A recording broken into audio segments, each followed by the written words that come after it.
পুলিশের উপস্থিতিতে কুড়িগ্রামের একটি ইউনিয়নের 10টি বাড়িতে হামলা, লুটপাট ও ভাঙচুরের অভিযোগ উঠেছে। স্থানীয় এক ইউপি সদস্যের নেতৃত্বে কয়েক শতাধিক ব্যক্তি এ হামলা চালায় বলে দাবি ভুক্তভোগীদের। এ ঘটনায় 62 জনের নামে মামলাও হয়েছে। কুড়িগ্রাম প্রতিনিধি মনোয়ার হোসেন লিটনের তথ্যচিত্রে বিস্তারিত ডেস্ক রিপোর্টে। পুলিশ সাথে পুলিশও কিছু হয় না, লুটপাট করে সব ভাঙচুর করে কেসে ধরে সব কিছু নিয়ে গেছে।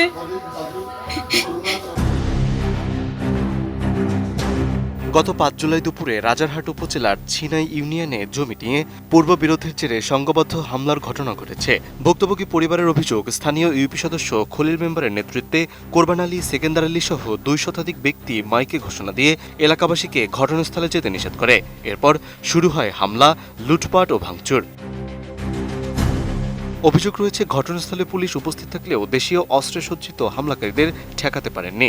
হামলায় স্বর্ণালংকার, নগদ টাকা, ফ্রিজ, টেলিভিশন, আসবাবপত্র সহ বিভিন্ন মূল্যবান মালামাল লুট এবং ব্যাপক ভাঙচুর করা হয়। 32 ইঞ্চি জেভিকো টিভি এখন মাত্র 15,000 টাকায়, সাথে পাচ্ছেন 3 বছরের প্যানেল ওয়ারেন্টি। হুট করে দেই 200-250 লোক নিয়ে এখানে চলে আসবেন নাকছে, পরে দেই আমার ছেলে ধরবে জন্য মাগিন করবেন নাকছে, কবার নাকছে অমুকের ছেলে, ইব্রাহিমের ছেলে তুলি আনলে খেলে আপনি ইব্রাহিম চলে আসবে। এই হাতা কাছে হল ধরবে দিচ্ছে, আমরা মা প্রায় পেশে দৌড়িয়ে আসি দিয়ে পুলিশ আসছে, আসি লুটপাট করে সব ভাঙচুর করে কেসে ধরে সব কিছু নিয়ে গেছে। ভাঙচুর করি না নিয়ে গেল পুলিশ সাথে পুলিশও কিছু হয় না। যে বাসা যাই পালে পালে যাওয়া লাগে, আমরা রান্দাইতাম এটাও নিয়ে সবসময় থাকে। খলিল মেম্বারের অর্ডারে যত লোক আছে, মনে করো 50-100 জন লোক সবসময় আমরা একসাথে বেড়াই, যে কোনো বাসায় আমরা যাতে পারি।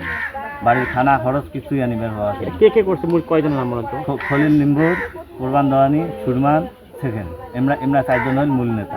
আমার সবার সাথে তার শত্রুতা, কিন্তু এই শত্রুতা করে এসে আমার বাড়িটা ভেঙে গেল। আজকে বউ বাচ্চা ধরে থাকবো বা খাবো, সে খাওয়ার বদলগুলো আমার বাড়িতে এক মুঠ চাউল নেই।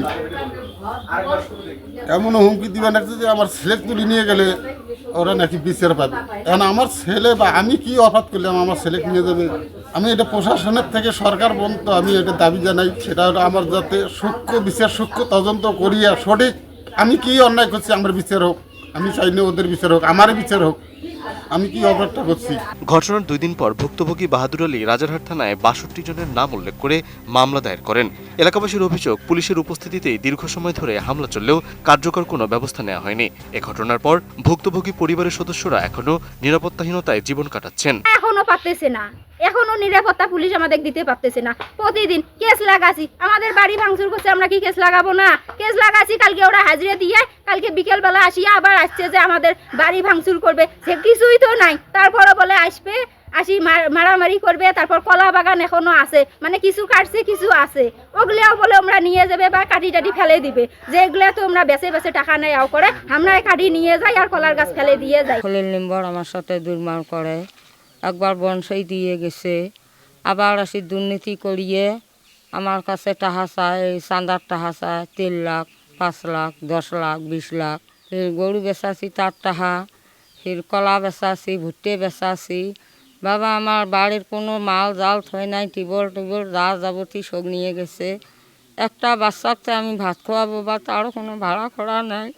মানুষের বাড়ি এতে পানি বিরিয়ানি খাই, মানুষের বাড়িতে পানি আনিয়ে বসলে করি চিড়ে মুড়ি চাবে। আর 4 দিন হতে বা 8 দিনে উঠে এসে আসি, বাল বাচ্চা কোনো খাতে পারি না। খলিলের ঘর আজকে 30 বছর থেকে এই জমিতে বন দিয়ে চলে গেছে।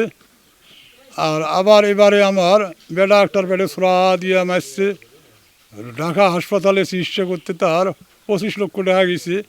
এবারে এমন হল, আমার বাড়ির ধান চাল 20 বস্তা ধান, 200 মণ, তারপর টাকা 15 লাখ, ফ্রিজ 2টা, আর আমার বাড়ির চেয়ার টেবিল, বিছানা, লুঙ্গি, কাপড় চোপড় যা কিছু আছে টিবল হতে আমার এইগুলা এই কোরবান দওয়ানির হুকুমে খলিলের ঘর আমার লোকজন সঙ্গ করিয়া আসিয়া প্রায় 200-250 লোক নিয়ে গেছে। তবে রাজারহাট থানা পুলিশের দাবি, এলাকায় বর্তমানে আইনশৃঙ্খলা পরিস্থিতি স্বাভাবিক রয়েছে এবং ক্ষতিগ্রস্ত পরিবারগুলোর নিরাপত্তায় কোনো সমস্যা নেই। মামলাটি তদন্তাধীন রয়েছে এবং তদন্ত শেষে আইনগত ব্যবস্থা নেওয়া হবে বলে জানিয়েছে পুলিশ। 6 জুলাই ছিনাই যে জয়কুমুর, এই জয়কুমুর হলো বাহাদুর আলীর বাড়ি সহ তার প্রতিবেশী যে কয়েকজন আছে কয়েকজনের বাড়িতে তাদের যে প্রতিবেশী এরা হলো যে ভাঙচুর এবং হামলার ঘটনাটা ঘটায় এটা হলো তাদের একটা পূর্ব এনিমিটি ছিল। যেমন আমরা যতটুকু জানতে পারছি প্রাথমিক পর্যায়ে যে তাদের জায়গা জমি প্লাস হলো টাকা পয়সা লেনদেনকে কেন্দ্র করে তাৎক্ষণিকভাবে ঘটনাটা হয় এবং আমরা সংবাদ পাই। সংবাদ পেয়ে আমরাও সেখানে যাই। যাওয়ার পর দেখা যাচ্ছে দুই পক্ষর যাদের বাড়ি বাহাদুর আলী তারা ওইখান থেকে সরে যায় এবং অপোজিট পক্ষকে আমরা সরে দিই। এই বিষয়ে বাহাদুর আলী আমাদের থানায় বাদী হয়ে একটা মামলা দায়ের করে। প্রায় ৬২ জন আসামি এজাহার নামীয় আসামিদের বিরুদ্ধে সহ অজ্ঞাতনামা আসামি কিছু আছে এবং তার ক্ষতির পরিমাণ প্রায় আনুমানিক ৪১ লক্ষ টাকা ক্ষতি। এই মর্মে উনি একটা এজাহার দাখিল করলে আমরা মামলা গ্রহণ করি এবং মামলা গ্রহণ করার পর আসামিরা তাদের ভিতরে হলো ৫৮ জন আসামি। আমরা পরে বিজ্ঞ আদালতের মাধ্যমে খবর নিয়ে জানতে পারি আমাদের জিআরের মাধ্যমে যে ৫৮ জন আসামি জামিনে আছে। বর্তমান পরিস্থিতি ভালো, আমাদের তদন্ত কার্যক্রম চলতেছে। আশা করি তদন্ত সাপেক্ষে আমাদের টোটাল যে বিষয়টা বা চূড়ান্ত বিষয়টা উদ্ঘাটিত হবে আর কি। দিনের আলোয় পুলিশের উপস্থিতিতে 10টি বাড়িতে হামলা ও লুটপাটের অভিযোগকে কেন্দ্র করে পুরো এলাকায় এখন চরম উত্তেজনা বিরাজ করছে। Desk report, ATN news.